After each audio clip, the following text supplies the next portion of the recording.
সকলোলৈকে নমস্কাৰ। আমাৰ এইবাৰৰ মূল্য, এইবাৰৰ গুণ হৈছে সমৰ্পণতা। সমৰ্পণতাৰ মহত্ব মানৱৰ মনৰ জগতক অশান্ত কৰি ৰখা অনেক চিন্তা ভাৱনাৰ ঢৌক শান্ত কৰি এক মানসিক প্ৰশান্তি তথা আনন্দৰ অনুভূতি কৰাব পৰা এক মহান গুণ হৈছে সমৰ্পণতা।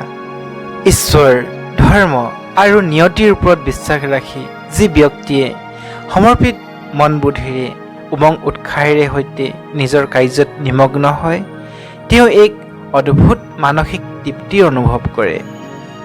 ভক্তিৰ জগতত কেতিয়াও মুচি যাব নোৱাৰা এক অমৰ নাম হৈছে মীৰা। নিজৰ প্ৰিয়তম গিৰিধৰ গোপালক পাবৰ কাৰণে মীৰাই সমৰ্পণৰ পথ ধাৰণ কৰিলে আৰু প্ৰভু প্ৰেমত তাই এনেকৈ নিমগ্ন হৈ গ'ল যে প্ৰেমৰ খাতিৰত ৰজাই শাস্তিৰ ৰূপত বাতি ভৰাই দিয়া বিষো তাই পি খালে। কিন্তু ঈশ্বৰীয় শক্তিৰ প্ৰভাৱত বিষো অমৃত যেন হৈ গ'ল। তাইৰ ঈশ্বৰৰ প্ৰতি থকা সমৰ্পণতাৰ কাৰণেই ভক্ত শিৰোমণি বুলি আখ্যা পালে। বাস্তৱতে সমৰ্পণতা এক এনেকুৱা মহান দিব্য গুণ যাৰ দ্বাৰা সৰ্বশক্তিমান ঈশ্বৰকো সহজে তুষ্ট কৰিব পাৰি। প্ৰভু প্ৰাপ্তিৰ কাৰণে প্ৰযত্ন কৰি থকা সাধকে প্ৰভুৰ প্ৰতি থকা সমৰ্পণতাৰ কাৰণে সদায় নিৰ্ভয় হৈ থাকে আৰু কঠিন অগ্নি পৰীক্ষাও পাৰ কৰিবলৈ বল পায়।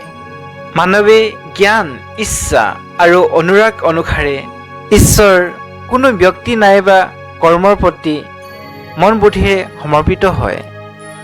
যাৰ প্ৰতি ব্যক্তিয়ে সমৰ্পিত হয় তেওঁৰ আজ্ঞা পালন কৰিবলৈ, নতুবা যি কাৰ্যৰ প্ৰতি তেওঁ সমৰ্পিত হয় সেই কাৰ্য কৰাত যিমান বাধা আহিলেও তাক সমাধা কৰিবলৈ কষ্ট আৰু ত্যাগ স্বীকাৰ কৰিব পাৰে। যিকোনো কাৰ্যৰ পূৰ্ণ সফলতা কেৱল ধ্যেয়ৰ প্ৰতি থকা সমৰ্পণতাৰ ওপৰতেই নিৰ্ভৰ হয়। সমৰ্পণতা অৰ্থাৎ কাৰ্যক পূৰা কৰিবলৈ নিজৰ তন, মন, ধন, শক্তি আদি সকলো লগাই দিয়া, লক্ষ্যক পাবলৈ সকলো ত্যাগ দিয়া তথা অৰ্পণ কৰি দিয়াটো হৈছে সমৰ্পণতা।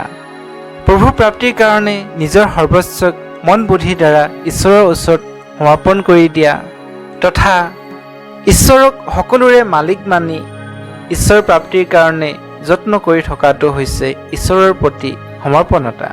লক্ষ্য লাগে বিদ্যা অৰ্জন, ধন অৰ্জন নতুবা অনুসন্ধানেই হওক, লক্ষ্য প্ৰাপ্তিৰ কাৰণে প্ৰযত্ন কৰোঁতাজনৰ নিজৰ কাৰ্যৰ প্ৰতি সম্পূৰ্ণ সমৰ্পণ ভাৱ হোৱাটো বহুত জৰুৰী হয়।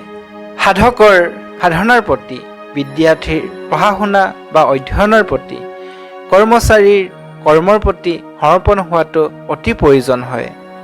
ঘৰ পৰিয়াল চলোৱাৰ কাৰ্যই হওক নতুবা কোনো সমাজ বা সংগঠনৰ সেৱা কাৰ্যই হওক, কৰোঁতাজনে যেতিয়া নিষ্ঠা, সততা আৰু সমৰ্পণতাৰ জৰিয়তে কৰ্মৰত হয় তেতিয়া সেই কাৰ্যত সফলতা, সিদ্ধি আৰু প্ৰসিদ্ধিৰ প্ৰাপ্তি হয়, মনত প্ৰসন্নতাও প্ৰাপ্ত হয়।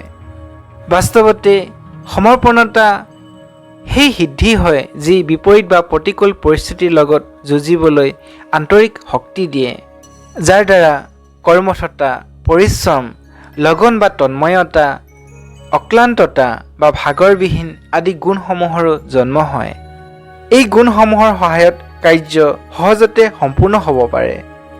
গীতাৰ বাণীটো পৰমেশ্বৰে অৰ্জুনক কৰ্মৰ ফলাফলৰ ভয়ৰ পৰা মুক্ত হ'বলৈ তথা কৰ্মবন্ধনৰ পৰা মুক্ত হ'বলৈ সমৰ্পণতা গুণক ধাৰণ কৰিবলৈ উপদেশ দিছে। ঈশ্বৰৰ প্ৰতি ভক্তি আৰু সন্মানৰ ভাৱ ৰাখি মন বুদ্ধিৰে পৰমেশ্বৰৰ চৰণত শৰণাগত হৈ নিমিত্ত ভাৱেৰে কৰ্ম কৰা ব্যক্তিয়ে কঠিনৰ পৰা কঠিন কাৰ্য কৰিবলৈও এক অদ্ভুত শক্তি পায়। সমৰ্পণ ভাৱৰ ব্যক্তিয়ে বাধালৈ ভ্ৰক্ষেপ নকৰে, তেওঁ ধুমুহাৰ লগতো যুঁজিবলৈ ক্ষমতা অৰ্জিত কৰি লয়। অতঃ সমৰ্পণতাক ধাৰণ কৰক, জীৱনৰ লক্ষ্যক প্ৰাপ্ত কৰক। এয়াই আমাৰ আপোনালৈ আন্তৰিক শুভকামনা থাকিল। ধন্যবাদ।